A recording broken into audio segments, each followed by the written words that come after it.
Hello, everybody. Today I am with a friend, Hayley Davis, who is in my Accent Teachers Academy as well. So she's also an accent coach. And today we're going to be talking about the musical Hamilton because it's the 10-year anniversary this year. And we're both really passionate about it. So we're going to talk about what you can learn or how Hamilton can help you speak better in English. And by better, I mean whatever your goals are, faster, more fluently, more articulately, whatever it is that you're looking for. I can guarantee you that Hamilton can help you do this. It's difficult. It's a challenge. So we're going to break it down and we're going to talk about Act 1 and Act 2 in actually two separate episodes. So today we're going to talk about the music that's just in Act 1. And specifically, we're going to talk about vowels. We're going to talk about connected speech and rhythm. And surprise, we're going to talk about a lot of other kind of cultural things too, like what singing really is. And even we're going to talk about some prejudice related to that. So I hope you really enjoy this episode. We're really excited for it.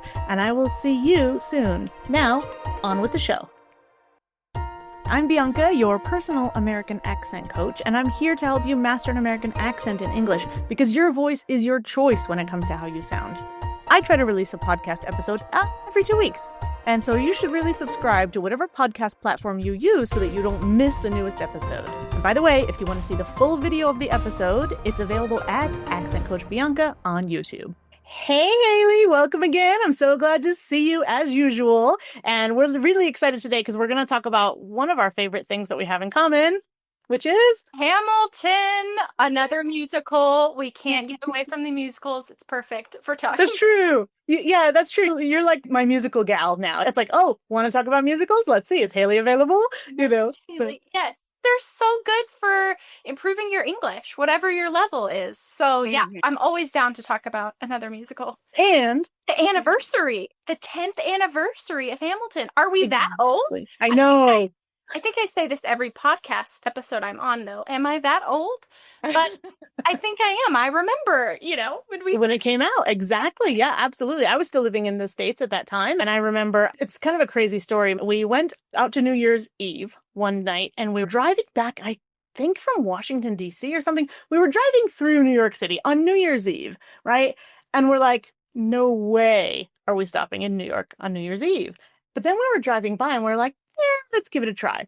We got parking like just off of Broadway, nearly midnight, like go to the ball drop. And it was just the most serendipitous time. And I remember that we walked by the Rogers Theater and we're like, there it is. It's playing. And I was like, what kind of luck is this? So even from then, I was always like, oh my God, I really want to see this. I haven't seen it live yet. Have you?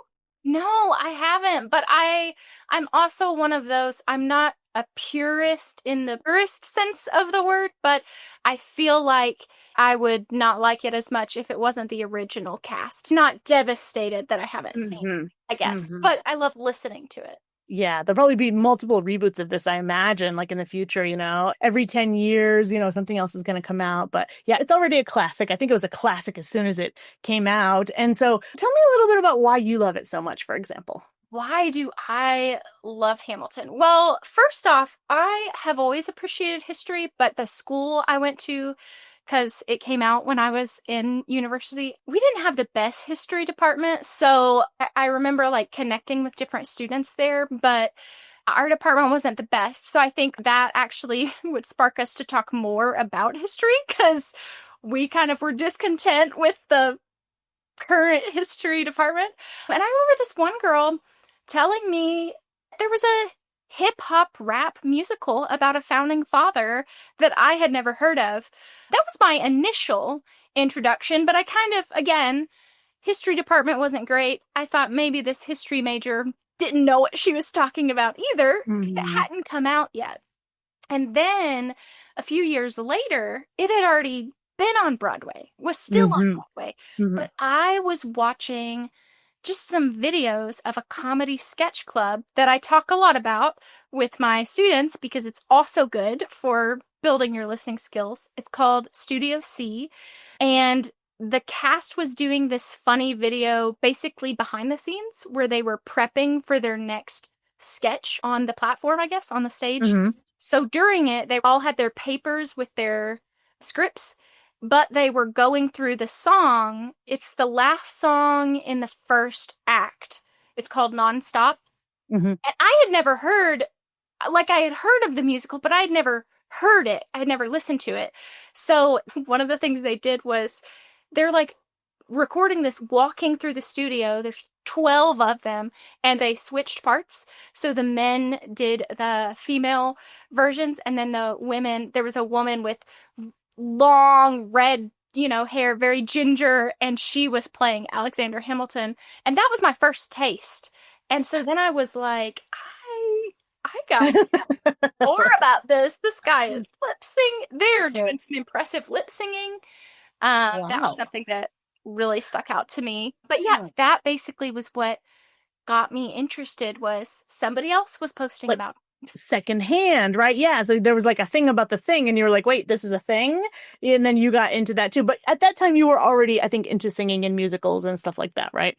Yes, yeah, I Mhm. was doing music in college. That was a big thing. And so I think one thing I noticed as someone who grew up performing and then did it in a more classical professional type setting, Hmm. I have a really snobby high standard for lip singing. If it's bad, I'm gonna tell you it's bad. I'm gonna comment Uh-huh. on YouTube that Uh-huh. it's bad.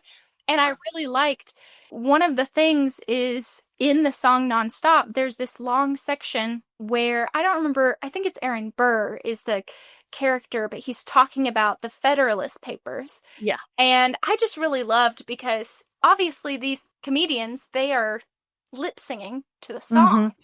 But he was like eating while the guy who was pretending to be Aaron Burr, he was like eating while he was doing it, and he was like clearly playing around with the lip singing. I don't know, it just was so funny to me because Uh-huh. normally people they really over enunciate with lip singing. It's a performer thing. I was not only just noticing the musical, but I was noticing how well they were lip singing. And I was like, Uh, man, that's really cool. uh-huh. Now I want to know what the actual lyrics are because he was, you know, fumbling, pretending to fumble through some of the lines. Because it's so difficult. Like, I think anybody who, even native speakers, like when you listen to some of the songs, it's a mouthful. It's difficult to catch the words if you don't have the words in front of you. And 10 years ago, I'm trying to think, 10 years ago, did we have the lyrics as readily available? I think it would have been still kind of difficult to find them, right? One of those things where you could find it if you knew what to look for. And I think with lip singing, a lot of times people don't realize that it's not just the pronunciation, it's the intonation. Oh, So if yeah. you're not really precise with your timing of even just how you're forming your mouth, your Hmm. lip singing is going to be completely off. But Mm. I think 10 years ago we had, because what's that one? It's that a late night show where the guy does a lip singing battle with another singer. Oh, I know the one you're talking about. I You just know what I'm can't. talking about. Rap battles or something like that. Yeah, I Yes. know the one you're talking about. Now the only way I know him is that he has this kid's book called Dada. My first word is Dada, and so that's the only context I have for him now, his life. Uh, But he had like a late night show and would uh-huh. do that with singers, with Demi Lovato, with Joe Jonas, with Kelly Clarkson. So I feel like Ah. we had some access, but yeah, it wasn't like now if you download a song, you can immediately on that app look up the lyrics. They're That right there. that wasn't a thing. You had to Google it and then Hmm. trust that the person had the correct lyrics. Exactly. That always used to be a thing. And you're like, wait, listen, what's this? What's going on? By the way, there's a term for that. I don't know if you know. It's called mondegreen. Did you know this? Like, Oh, you remember the Jimi Hendrix song, Kiss the Sky, and everyone thought it was Kiss This Guy, right? So that phenomenon is called mondegreen. Just so you know. I remember always like lyrics, you're like, you would scrutinize them, right? So you'd have the lyrics and you'd still be looking really carefully and listening and be like, is that really what they're saying here? I'm gonna check, you know? So well, and the problem with it is back in the day, 15 years ago, maybe people were Googling lyrics, but I bought the CD and the CD had the lyrics printed out on them and I listened to I remember buying a Miley Cyrus CD. She was still in Disney at that time. uh-uh. But I remember reading the lyrics. We played, now we turn to the third song or whatever Right. and listening in order is a different kind of art. So I think that's Yeah. one reason why I like musicals is because we get to listen to music that an artist makes out of context. And a Hmm. musical, it's always in that context. So you get to go, this is act one, this is act two. Yes. You could It's a still pull playlist. clips and Right. reels from it, but if you're sitting to watch it, if you watch it on Disney Plus or wherever, Hmm. you're seeing it in the full realm. And I think it makes more sense because Yeah. And the way it's supposed to be presented, or the vision of how it's being presented, is you're not going to mess around with that. Like a regular, let's say a playlist, or just something where you're going to skip around and jump around, or how Spotify these days will just, play whatever for you. And it's just a completely different experience, I feel like, right? So well, it's a and story. now we have Chat GPT, a lot of different forms of assisted AI, and of course they're great. They're super Mhm. efficient, but they assume that you are the expert. So if Mm. you are looking for lyrics, you're not going to know if those lyrics are technically correct, and most of them probably will be Yeah. because it is the internet. But Uh, there will be words that are different. It's just common. That's part of using mhm. a computer, is that it's working for you, but Yeah. we're working for it. That's gonna, so yeah, there's been plenty of times when I've looked up lyrics and I was like, that's not the lyric. Do I That's not what I'm hearing. do I say correct it? It's Uh-huh. not on the CD sheet. I'm looking at the CD sheet. It's not the right Right. lyrics. Yeah, imagine how much care was taken into making sure that all those were correct, because that was one of the only ways that people would know, back in the day. You had to Yeah. pay for it versus now, I think it's great to have the information at your fingertips, but Right. more of the information is going to be inaccurate. It's good for building your listening skills, though, because then you Yeah. can see, okay, which lyrics are disputed. Even in Yeah. Hamilton, are there disputed lyrics? Things like that. It can be Hmm. good for practicing your listening. But I don't know if I would start with Hamilton, though. If you were new to English and you wanted to build your listening, maybe don't start here. It might just be frustration. Yeah, an exercise in how to deal with frustration. But for those of us who are a little bit better in the language, then I think it's an amazing opportunity because it's got so many little things in it, right? And so just for today, we're going to talk about Act One, the songs in Act One. And for me, I think I fell in love with it also because I was not very good at history. I didn't have an interest. There were too many names, too many dates, right? For me, it was always difficult.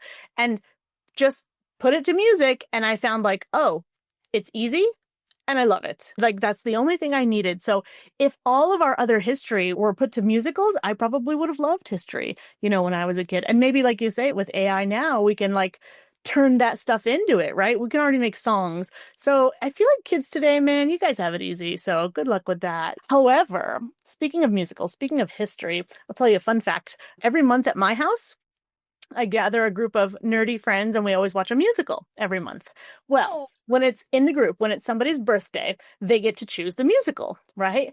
And so this month is my birthday as we're recording in June. So guess which historical musical I have chosen? Oregon Trail. Is there a musical? Actually, the person who edits our podcast, shout out to Mildred. Mildred is the one who told me that there was an Oregon Trail musical. Actually, it's called The Trail to Oregon, rights. But thing. but yes, and so now I was like, oh God, we're listening to this for my birthday because nobody else is gonna Everyone suggest it. listening, it's a big shout out to Mildred right now. Thank you, Mildred. Yay! This episode is all over her. Yeah, she also is really into musicals and stuff like that. And so for me, those two things like really bring the history to life. So that's why I like it so much. And then of course, years later, I was, teaching English and things like that. And I thought, wow, if you can sing songs from Hamilton, you got this language thing licked, man. You got all the skills, you put them together. So we kind of want to talk about that. How can Hamilton make you better at English? But first, I came across this thing, right? So the 10-year anniversary is coming up, and I thought, okay, I'm going to make some YouTube videos about it. What do I want to say? So I was brainstorming. Like, give me an example. If you were going to make some videos, what are some interesting elements or topics that you would think, oh, I'm going to make a video about this? Because Hamilton is a good example of it. I would probably talk about connected speech, which we are Totally. we are going to Totally. talk about. We have Mm-hmm. to. I would probably talk about there's a lot of variations of American English specifically, Mm. and because Hamilton the musical uses a decent amount of AAVE or the Mm. African American vernacular, Yeah. um, I would probably reference that because I've heard a lot of Good thought. advanced English speakers say, I really struggle understanding this. And as a native speaker, it's normal to me. It's very common because I'm used to hearing it. I'm familiar Mm-hmm. with it. Mm-hmm. So Hamilton the musical would be a good introduction to people who Ooh. are wanting to kind of build that skill of understanding, Hmm. strengthening their listening. I'd probably talk about intonation quite a bit. What Ooh. was on your mind? Good thought. I had a lot of those thoughts too. Actually, I had a huge brainstorm list and I ended up choosing like four different topics, I think. So let's say intonation, for example. So I was thinking about, pitch going up, pitch going down. What does that tell us about emotion or motivation? So I thought, okay, I need the sheet music for this, right? So I was looking at the sheet music and then I noticed something that you knew right away, but somebody else might not really understand. Some parts of the songs, there were little X's where the notes should be, right? And I was like, well, I don't know what pitch this should be, right? I'm looking for pitch and I don't know what note this should be. Should be A, B, C, D, E, F, G, whatever. I don't know what pitch this should be. And I realized, well, somebody told me, oh, that's where they're rapping. And when they rap, there's a little X over the notes. And I thought, okay, as an indication to not sing, but rap. And that got me thinking, like, what's the difference then between rapping and singing and just speaking in a conversational tone? So I thought maybe you and I could talk a little bit about that and your thoughts if you noticed anything about that. What do you Yeah, think? I'd love Okay. that. Okay. Well, and first, I will say, just for those who are not, regularly reading sheet music, which I would guess the majority of our listeners are not, no shade, that's okay. But as someone who had to read sheet music a lot in college, the notes where it marks an X instead of the note, that was always for any form of speaking. So Mhm. if there was, maybe we were doing a song, typically from a musical, and somebody had a solo, but one of the lines they were just supposed to say emphatically and with their speaking voice. It's Um, just kind of a different register, I would say, with the voice. It's not that there isn't pitch when you're speaking, but it's a different way. So, mhm. yeah, that's the first thing I would say. So they're telling you when you see those little X's in sheet music, they're telling you you're not singing, you're speaking, or in this case, Yeah. rapping, right? And so you're feeling like that changes somehow the delivery more than anything. You know what It I mean? does. It Hmm. changes the delivery because when you are a performer and your goal is to communicate a message through music and through your voice, you are given parameters or standards, boundaries, offense, whatever Hmm. term you want. You're given parameters of where you can go. You're driving Hmm. in this lane and you can't veer to another lane. It's You're not in the singing lane, let's say. You're in the singing lane, in the singing lane. We're in not the the speaking singing pianissimo, very quiet. We're in the lane. fortissimo, the very loud. Hmm. For those of you who know fancy choir words like Notation. that, Yeah. it does change how you sing, but you still are functionally you're singing. And you Hmm. have to stay within the rules of singing. So then when rap happens, Yeah. there's a lot more room for expression. Your voice can be as low or as high as you want. The register Hmm. is yours. It doesn't Hmm. mean there aren't still standards, especially depending on the language. You're still going to follow the rules of intonation and connected speech for that language, but there's no rules about it. Would be as if I was reading a text from a book and there was a section that said, describe now a scary moment. So you chose to basically write your own part of that page. Hmm. Hmm. That's kind of what rap is. It's expression, it's art, it's detailed, it's got rules, Yeah. but it's the performer gets to write some of it instead of Okay. it being solely the person who produced it. The musical Hamilton was written by Lin-Manuel Miranda, which obviously everyone knows now, and he wrote it with certain voices in mind, certain rhythms in mind, but if you ever hear someone, it's not the typical actor performing that night. It's called an understudy. When they fill in a position, they change the notes. They change them when they're Mhm. singing, they change them when they're rapping. So, Mhm. yeah, but with rap, it tends to be that you get a lot more leeway and it Mhm. is more of a speaking voice. Yeah, I was just trying to think, and I thought that's why I wanted to bring Haley on board today, is because, like, to me, the lines are blurry, right? I don't have this background. Like, when does speaking become singing or rapping or whatever? Where do those boundaries lie? Is there anything else that you would say this part belongs to singing and everything else doesn't, or speaking. Yeah, I would say in my experience, in the choirs I grew up, we did not rap. We were not rapping. That was not a thing. And why was that not an acceptable form of art? If rap is Mm. art, and it is, Hmm. why is it not in choirs across the United States, generally speaking? Right. It's mostly about, I think, people's perception of it and Hmm. the audience. What is the audience there for? Hmm. Lin-Manuel Miranda did a wild, wild thing where it's not just rap in Hmm. the entire musical. He also has a lot of different styles of music. If you even Hmm. notice how King George sings compared to other singers, they have a different genre. That's on purpose. He did that on Hmm. purpose. Hmm. So when it comes to rap, I would say I think half of the time it does constitute as singing. But that's Uh-huh. because Uh-huh. I don't personally view rap as a lesser form of art. Not that my opinion is the greatest. I mean, some Yeah. people won't like rap, some people Yeah. will. Sure. That's okay.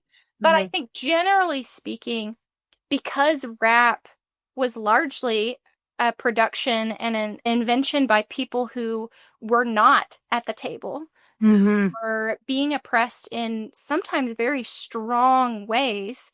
And the same with hip hop. It was out of this difficult circumstances. And so it was a more colloquial, informal form of expression. And so it wasn't something people paid to see because they didn't view it as talent, even though Yeah. that's just so. Just prejudice. Yeah. I mean, if we think about it, don't you have to be talented to be able to rap anything Lafayette rapped? That's a What? huge skill. Yeah. But so I would say there are different things that I think we could speculate. We could get into the nitty gritty details. Mm. There is a difference in voice, but Okay. a lot of that, it's kind of like when you are writing on a piece of paper with a pen. We're not talking about texting or typing. We're talking with a pen. You're Hmm. writing. There's cursive. There's writing Mm. where you have correct punctuation. Certain letters are uppercase, some are lowercase. And then you have something that's kind of in between where maybe you curl the E, but Hmm. the rest of the letters are print form, or maybe they're different types of print. I feel like rap kind of fits more in that. It's poetry in Uh-huh. a more expressive way where there's Interesting. fewer rules on it. And so I Oh, think by definition, some people say, well, if you take out too many rules, it's no longer singing. I don't know if I agree. Depending on the lyrics, maybe there's certain songs we're not going to be singing, to yeah. everyone. But yeah, I think it's such a clear form of expression and it requires such talent. I would say the overarching general opinion, if I had to overgeneralize, I think it would Yeah. be that, well, they're not following enough formal vocal rules with how they're Hmm. using their voice, so Hmm. therefore it's not. I would be really curious, I come from a very monolingual white background. I have very much white European blood in me. So I Hmm. think my perspective and my opinion will obviously differ from someone else. I would love to hear from people who create rap. I think Hmm. that would be really interesting to hear Yeah. Yeah. what's their perspective, especially if they are a person of color, if they have African American heritage. A lot of Hmm. times people confuse the term African American and Black, and there's a Right. long history of them, but generally speaking, African Hmm. American means that you're traced from being enslaved. So Hmm. it's not just you're from Africa, it's that Right. you were forced here because of the history. So I think part of that rap can't be separated from that. It is Yeah. related, at least in the United States. Yeah, there are, traditions, there's a culture around it, just like a lot of other contributions, right? Like jazz and funk and soul and all these other musical aspects. And yet rap has this stigma, we could say, attached to it, where it's, oh, no, no, no, that's not singing. So I was trying to find out, like, okay, well then what is singing, versus even just conversationally, you know what I mean? Like there are some aspects of Hamilton where it feels like you're having a conversation or they're having a conversation and you get to kind of be present for that. You know what I mean? Yeah. And I think you could make the same argument that rap generally speaking, either feels like a conversation or a monologue. So what Mm. separates, Shakespeare's monologues from Lin-Manuel's written monologues? I think it's opinions. I think it's the cultural expectation of what singing is. And to some degree, that makes sense. It's maybe not what you're expecting. I don't think because they're not following a scale Hmm. that it's not music or it's at Okay. some level of singing. It's clear Yeah. that they're going from pitch to Yeah. pitch. They're clearly using Uh-huh. their voice. So Yeah. And that's what interested me first. So I wanted to like talk about that a little bit and also maybe get some examples, you know. So if we're talking about Act One and we're talking about maybe singing versus rapping versus conversational style, let's say, of expression, are there any parts in Act One that really stick out to you for that? I think, yeah, you can start with once those curtains open.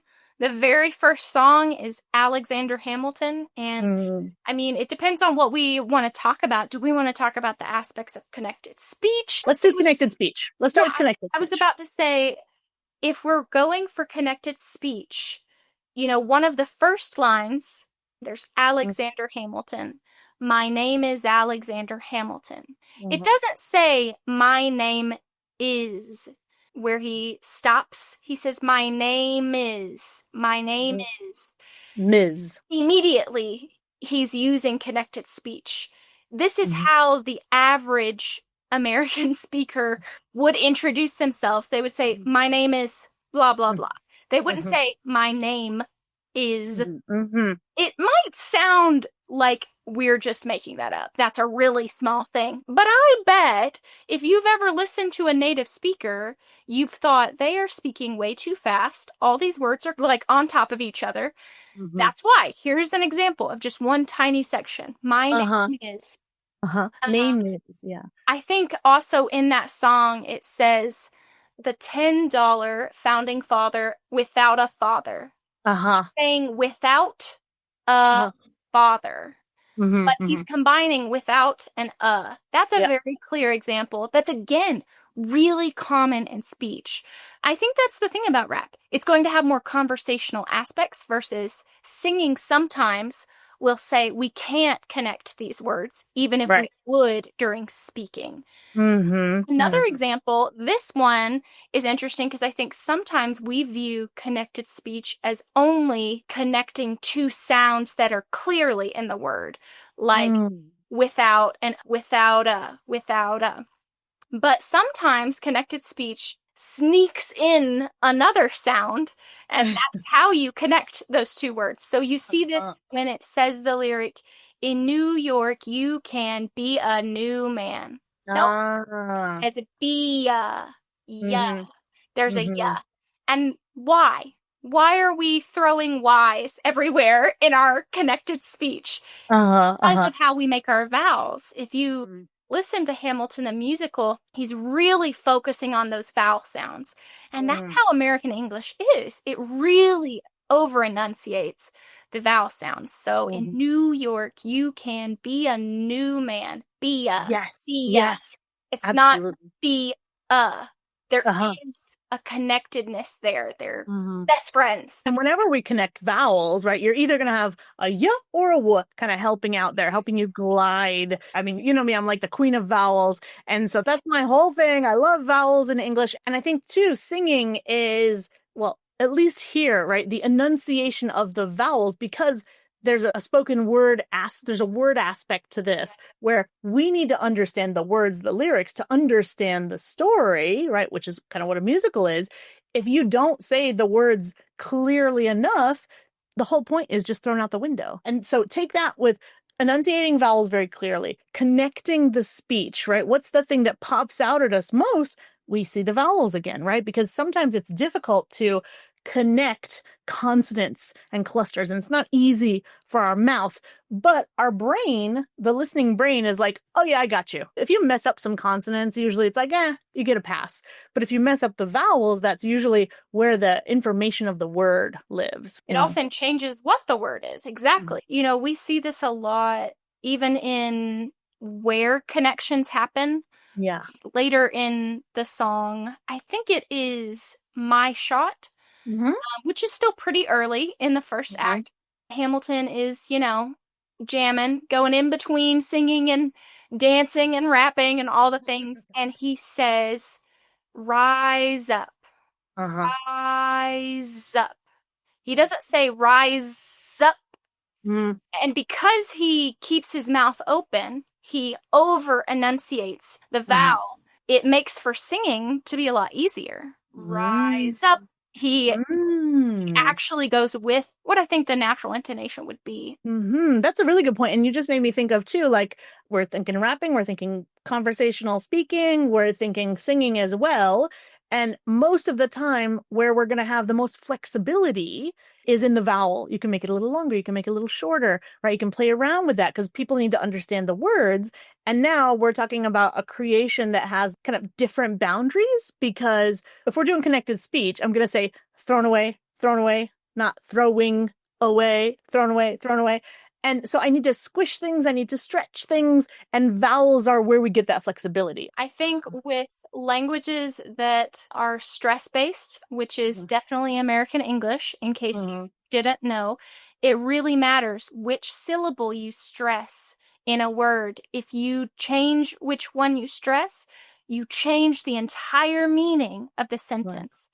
And Right. we see this all the time in reels online. Accent coaches talk about it. But if you don't take anything else away from this podcast episode, notice how much in Hamilton the musical the vowels are enunciated. It says, Hmm. take a shot, take a shot. It Uh-huh. doesn't Uh-huh. say take a shot, Uh-huh. Uh-huh. take a shot.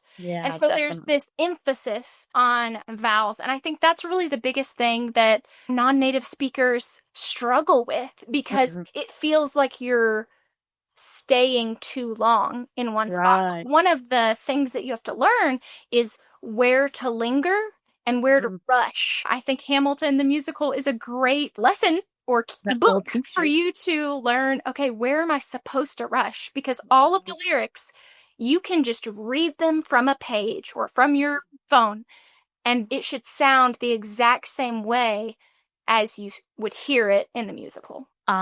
That's, I think, the key. So I started thinking about this between singing and rapping and speaking and how can it help us? And I think what we're just mentioning now is number one, the takeaway is vowels. Pay very close attention to the vowels.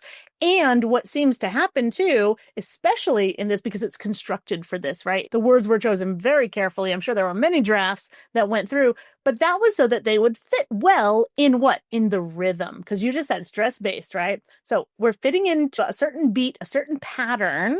And where do things fall on the beat? The vowel, Yes. always, no Always. question, right? Always, always, always. So look at the stressed syllable inside the stressed word, or if the stressed word just has one syllable, really focus on that vowel, if that makes sense. So we could say, people, if you walk away with this episode with nothing else, vowels are really important. Connected speech is what's going to help you break it up into the way where, let's bring it back around, where the rhythm is going to happen. Because that's what we do. You said, where do we shrink it, right? And where do we stretch it?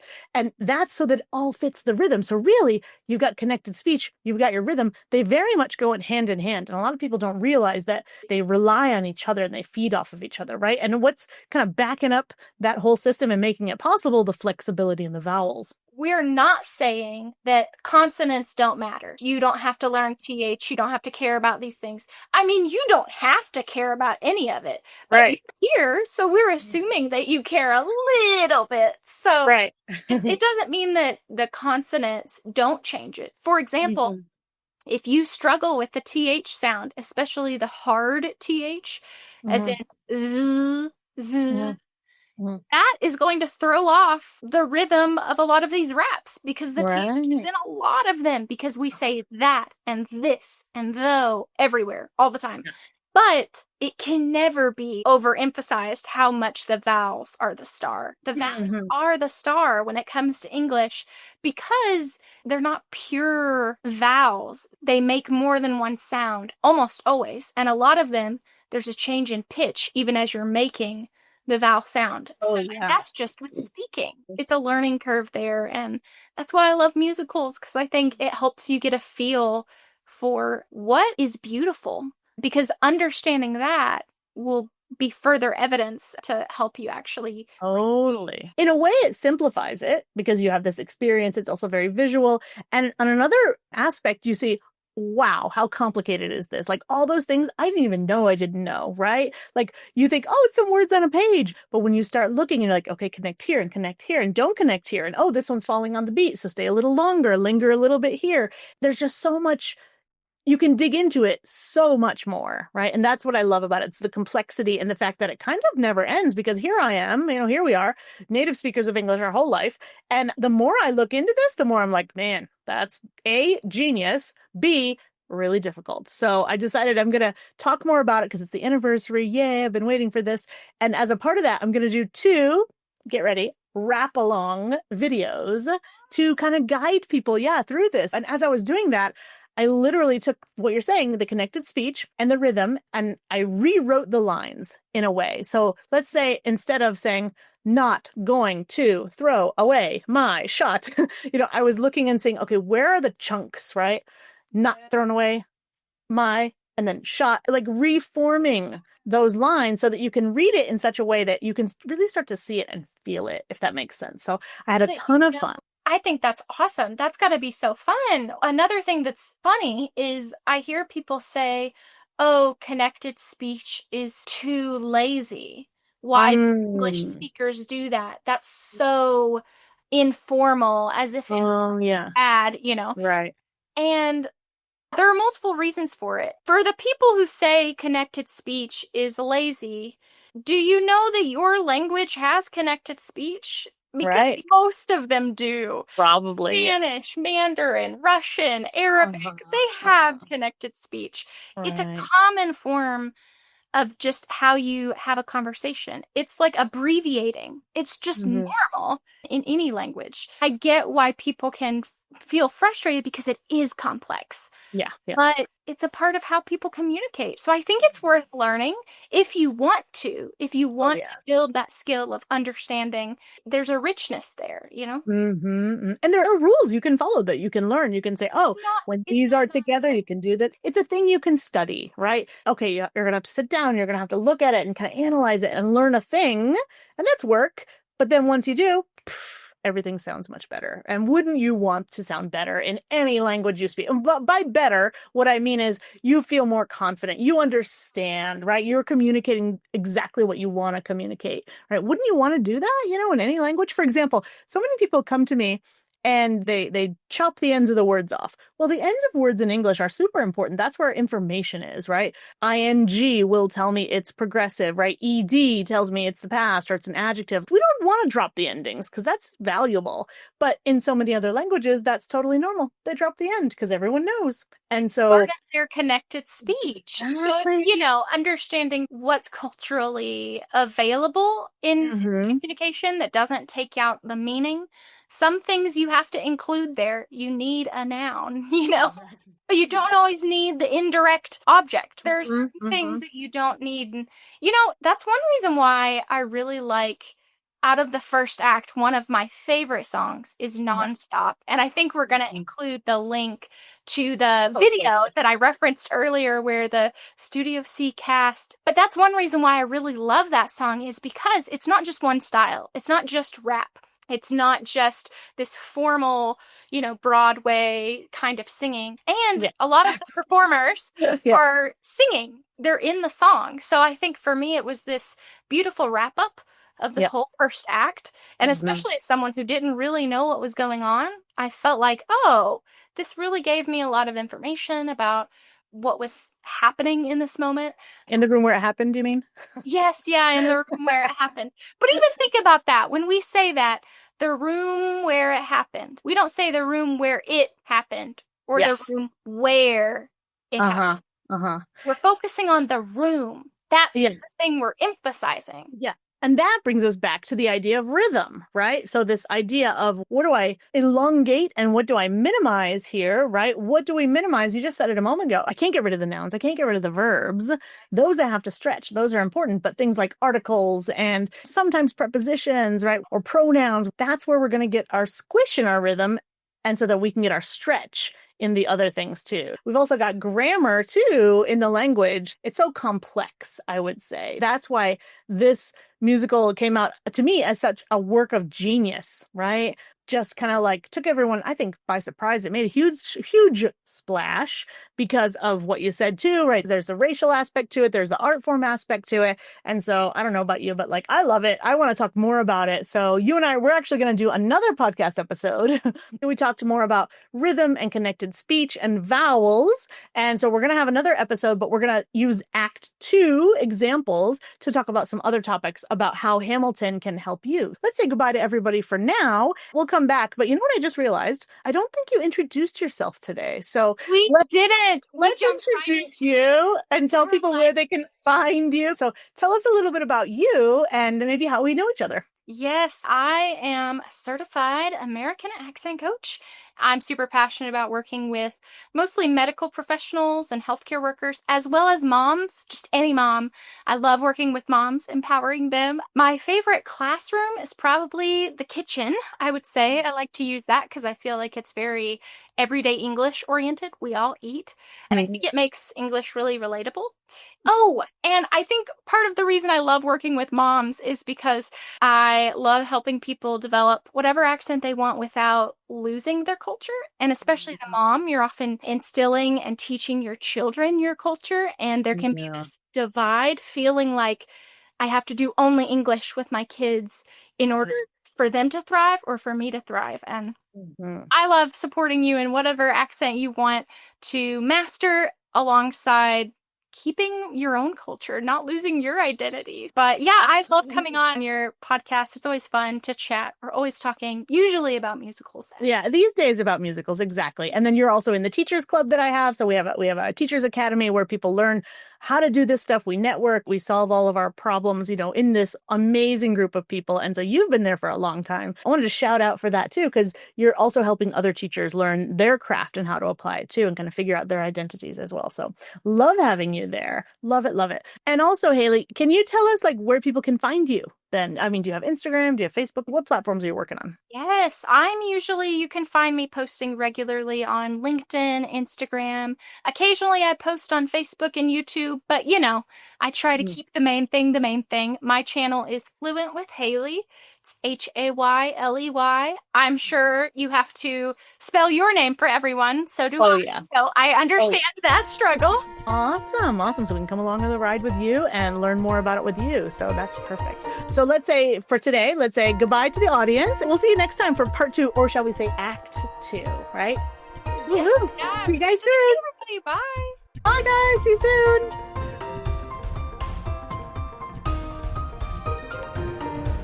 So thanks for listening all the way to the end, guys. If you stick around this long, I like to tell you a little something about what's going on with me in life. And as we're recording this now, it's June.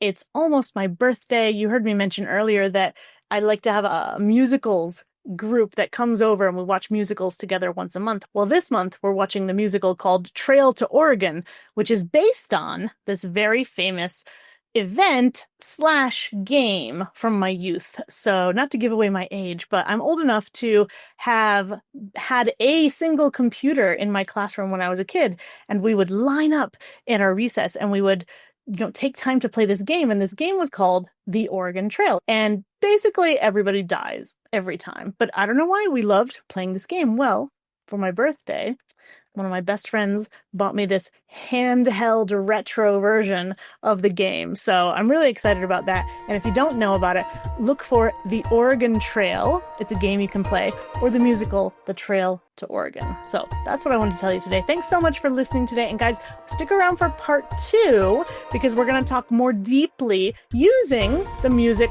from Act 2. We're going to talk more about how Hamilton can help you more. So I hope to see you in the next episode. Bye for now.